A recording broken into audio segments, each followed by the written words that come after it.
گرامی قدر سامعین محترم، واجب الاحترام علماء کرام، ذی احتشام و معزز مہمانان گرامی اور پردے میں بیٹھی میری مائیں بہنیں بیٹیاں، اللہ رب العزت کا احسان عظیم اور اس کے محبوب کی عطا کہ جس کے نتیجے میں آپ اور ہم اس نورانی وجدانی محفل میں حاضر ہیں۔ اللہ پاک ہم سب کی حاضری کو اپنی بارگاہ میں قبول و منظور فرمائے۔ یہ آپ حضرات کی محبتیں ہیں کہ آپ اپنے نرم گرم بستر چھوڑ کر، آرام و سکون چھوڑ کر، تمام تر مصروفیات چھوڑ کر اللہ کی بارگاہ میں حاضر ہیں۔ اللہ کی بارگاہ میں وہ حضرات آتے ہیں جنہیں اللہ پاک توفیق عطا فرماتا ہے۔ اب کتنے لوگ ایسے ہیں جو گلیوں میں بیٹھے ہیں، ہوٹلوں پہ بیٹھے ہوئے ہیں، وقت ضائع کر رہے ہیں۔ آج رات توبہ کی رات ہے، مانگنے کی رات ہے، گناہ بخشوانے کی رات ہے، مگر بد نصیب ہیں وہ حضرات جو گلیوں میں بیٹھے یا وقت ضائع کر رہے ہیں، کہیں بھی بیٹھے ہوئے ہیں۔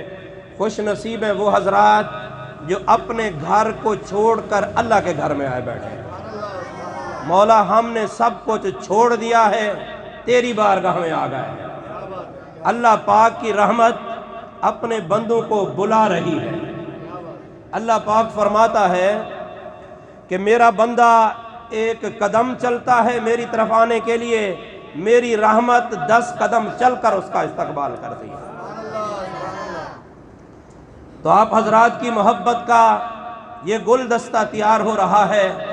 آپ نے نعت خوانی سماعت فرمائی، تلاوت سماعت فرمائی، مغرب سے ہی میرے خیال میں محفل کا باقاعدہ آغاز ہوا ہوگا، نوافل وغیرہ کا اہتمام بھی کیا ہوگا۔ تو آپ حضرات کی محبت کا یہ گلدستہ بارگاہ مصطفیٰ میں پیش کیا جائے گا۔ تو جتنے حضرات یہاں آئے بیٹھے ہیں، آئے تھے خالی دامن تھے، جب جائیں گے خالی دامن نہیں، جھولیاں بھر کر جائیں گے۔ وہ محبوب خدا کہ جن کو طائف کے میدان میں لوگ پتھر مارتے تھے اور وہ انہیں دعاؤں سے نوازتے تھے۔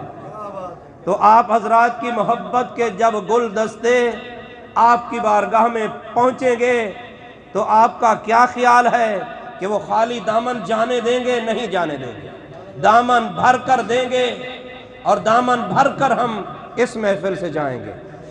محترم حضرات، جب میں حاضر ہوا، نعت خوانی کا سلسلہ جاری تھا اور جاری رہے گا۔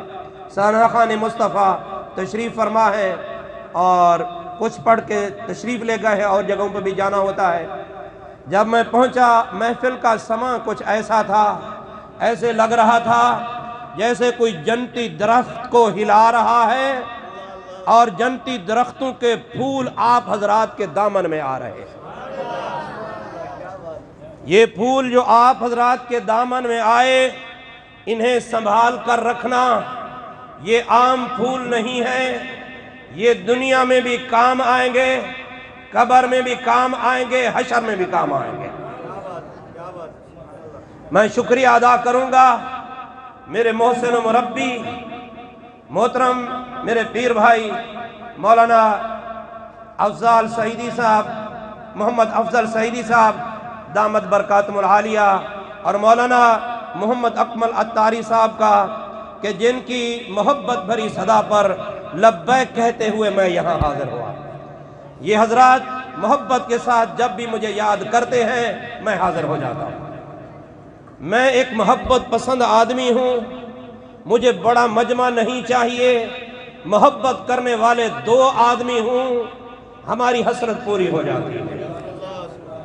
آپ حضرات کی محبت سے میں واقف ہوں، آج پہلی دفعہ نہیں آیا، پہلے بھی کچھ میری حاضریاں ہو چکی ہیں اور انشاءاللہ اور بھی ہوتی رہیں گی۔ آپ حضرات کی محبتیں میرے ساتھ، میری محبت آپ کے حضرات کے ساتھ رہے گی۔ جب میں یہاں پہنچا یا پہلے پہنچتا رہا ہوں، انتظامیہ کے جذبات میں نے جب بھی دیکھے، اس مسجد کی انتظامیہ کمیٹی کے جذبات پہلے بھی میں دیکھتا تھا، آج بھی دیکھے ہیں، میرے دل نے یوں فیصلہ کیا ہے کسی اہل نظر نے انہیں تراش تراش کر ہیرا بنا دیا ہے۔ آپ حضرات کی مسجد کا ماحول جو ہے خوشگوار ماحول ہے، محبت بھرا ماحول ہے، سچے سنی ہیں سارے حضرات۔ یہاں آتے ہوئے ہمیں خوشی محسوس ہوتی ہے اور دلی سکون حاصل ہوتا ہے۔ اللہ پاک آپ کی ہماری محبتوں کو قائم رکھے۔ نعرہ تکبیر، نعرہ رسالت، نعرہ خلافت، نعرہ حیدری، نعرہ غوثیہ، علماء اہل سنت، علماء اہل سنت۔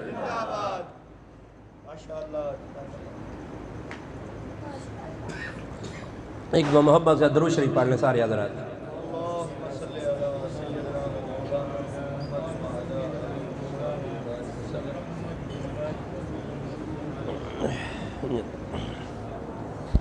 محترم حضرات، یہ شعبان المعظم کا مہینہ ہے، یہ وہ خوش نصیب مہینہ ہے کہ جس کی نسبت آپ کے ہمارے آقا و مولا نے اپنی طرف فرمائی ہے۔ فرمایا شعبان میرا مہینہ ہے۔ آپ حضرات میں سے کوئی بندہ کسی ایسے حال میں جائے جہاں پروگرام ہو رہا ہو، پروگرام کے لیے کارڈ دیے جاتے ہیں، یہ کارڈ دکھا کر اندر داخل ہو جانا، تو آپ حضرات پہنچے، کارڈ دکھانا پڑا، آپ اندر داخل ہو گئے۔ 10 بندے گئے، 20 گئے، 30 گئے، ایک بندہ ایسا بھی آیا کہ جس کو محفل کا جج دیکھ کر، محفل کا روح رواں دیکھ کر اپنی کرسی چھوڑ کر آیا اس کا استقبال کرنے کے لیے، اور اس نے کہا اس کا کارڈ نہ دیکھو، یہ میرا بندہ ہے۔ شعبان وہ مہینہ ہے، میرے آقا نے فرمایا یہ میرا مہینہ ہے، اس کی نسبت حضور کی طرف ہے۔ تو یہ معزز مہینہ ہے، مکرم مہینہ ہے، اور اس میں یہ رات شب برات کی رات جو ہے نصیبوں والوں کو نصیب ہوتی ہے۔ گزشتہ سال کئی احباب آپ کے ہمارے ساتھ تھے، آج وہ ہمارے ساتھ نہیں ہیں۔ اس رات نامہ اعمال ہر بندے کا اللہ کی بارگاہ میں پیش کیا جاتا ہے، نامہ اعمال تبدیل ہوتا ہے، اور جتنے لوگوں کی وفات ہونی ہوتی ہے اگلے سال کی اس رات تک ان کے نام بھی لکھ دیے جاتے ہیں۔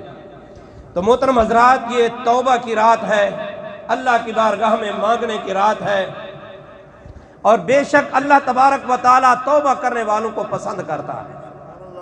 توبہ کا مطلب یہ ہے کہ انسان کی ذات میں کوئی گناہ پایا جاتا ہو، وہ اس سے متنفر ہو جائے، نفرت کرے اور پکا عہد کرے کہ آج کے بعد مجھے یہ گناہ نہیں کرنا۔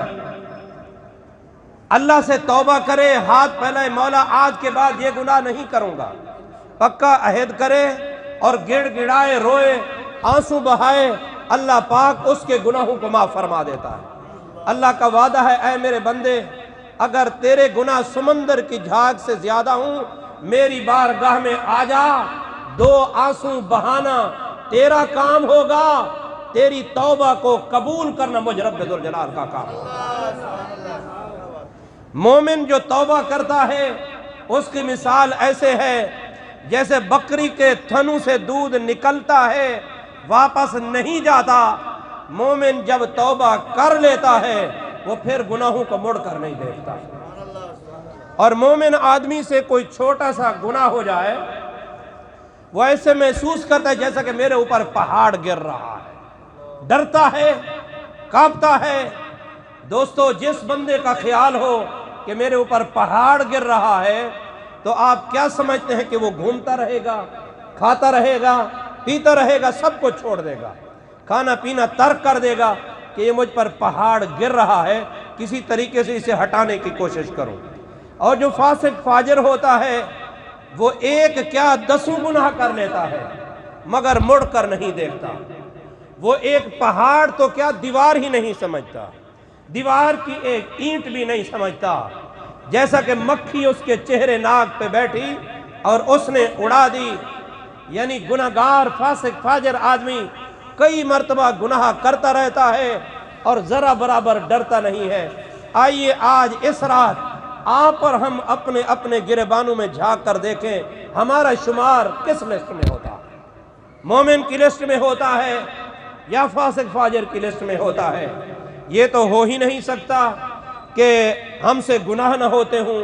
ہر بندہ گناہ گار ہے، گناہ جانے انجانے میں ہو جاتے ہیں، مگر کمال یہ ہے، دیکھنا یہ ہے کہ گناہ ہو جائے اور پہاڑ گر رہا ہو، اس پہاڑ کو ہٹانا کس طرح ہے؟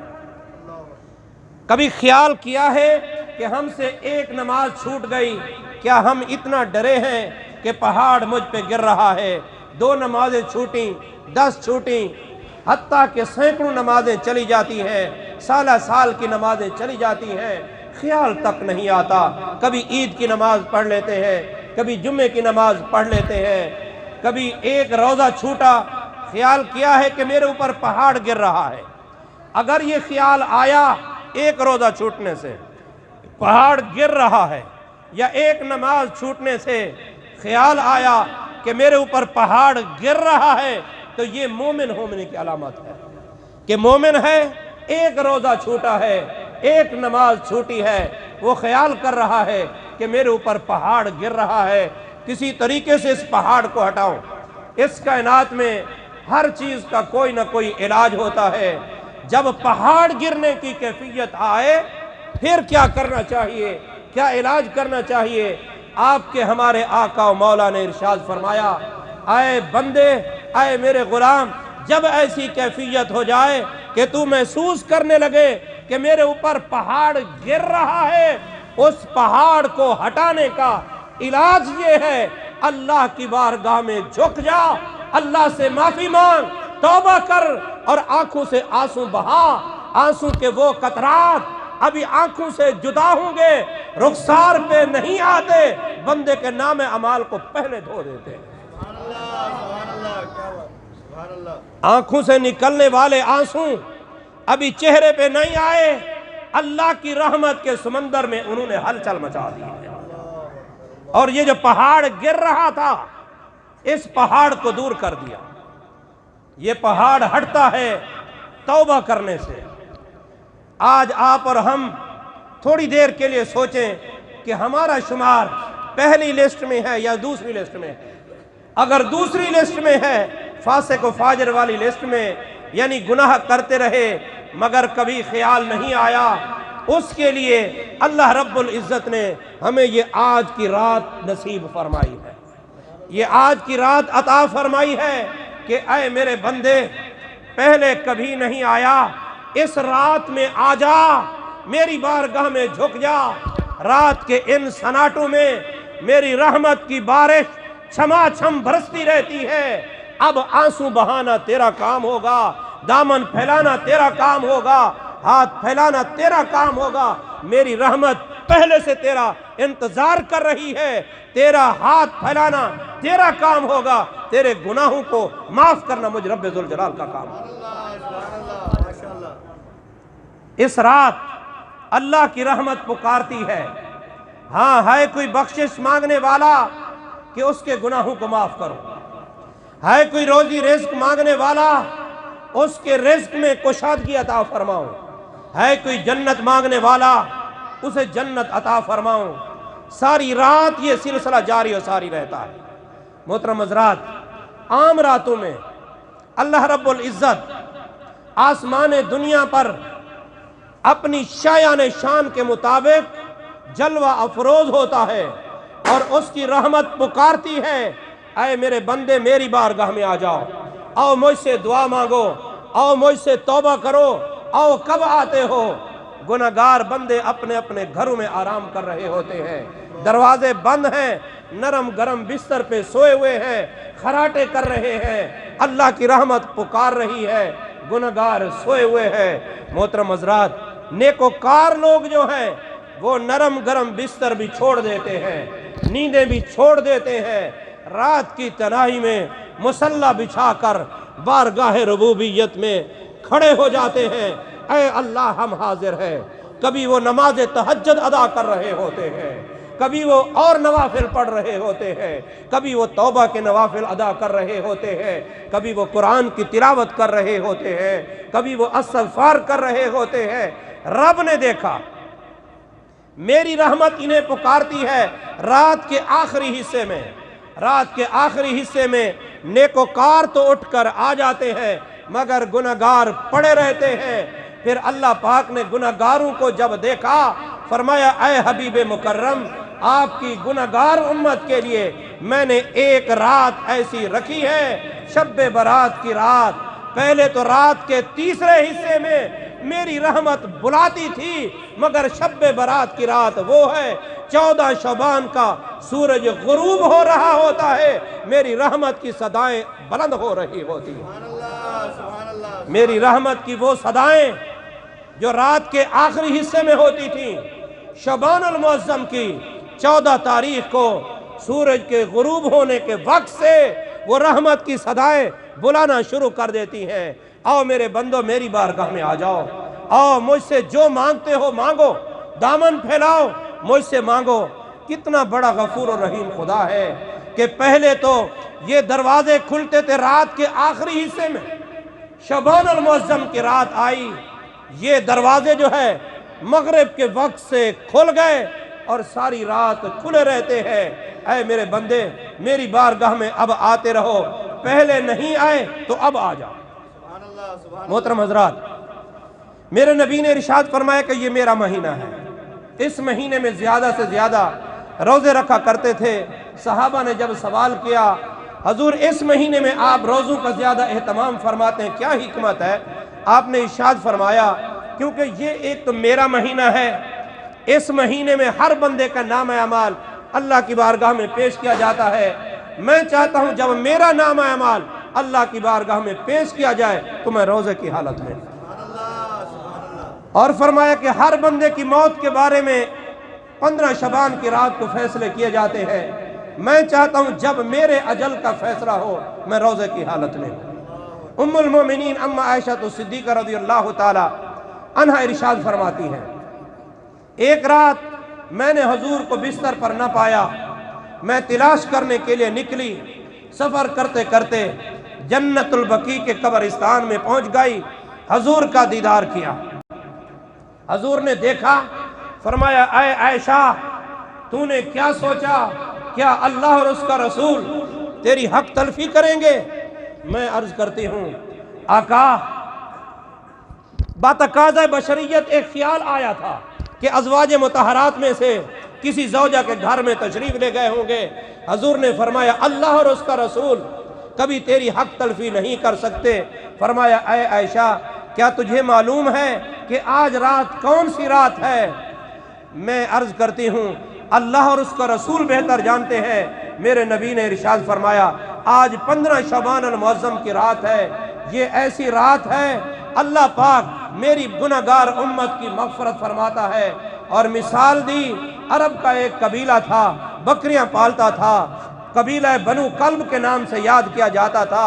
حضور نے ارشاد فرمایا قبیلہ بنو کلب کی بکریوں کے بالوں سے زیادہ میری گنہگار امت کی مغفرت فرماتا ہے۔ ایک بکری کو ہم لیں اس کے بال گننا چاہیں نہیں گن سکتے۔ اور قبیلہ بنو کلب یہ ایک بہت بڑا قبیلہ تھا اور بکریاں پالتا تھا، اعلیٰ نسل کی بکریاں، اور بکریوں کے وہ ریوڑ ہر ایک بکری کے جسم پر بہت زیادہ بال ہوا کرتے تھے۔ میرے نبی نے ارشاد فرمایا رب کائنات ان بکریوں کے بالوں کی تعداد سے زیادہ میری گنہگار امت کی مغفرت کراتا ہے اور انہیں جنت عطا فرماتا ہے۔ محترم حضرات، آج رات اللہ کی بارگاہ میں جھکنے کی رات ہے، مانگنے کی رات ہے۔ رب کائنات نیکوکار اور گنہگار سب کو بلا رہا ہوتا ہے۔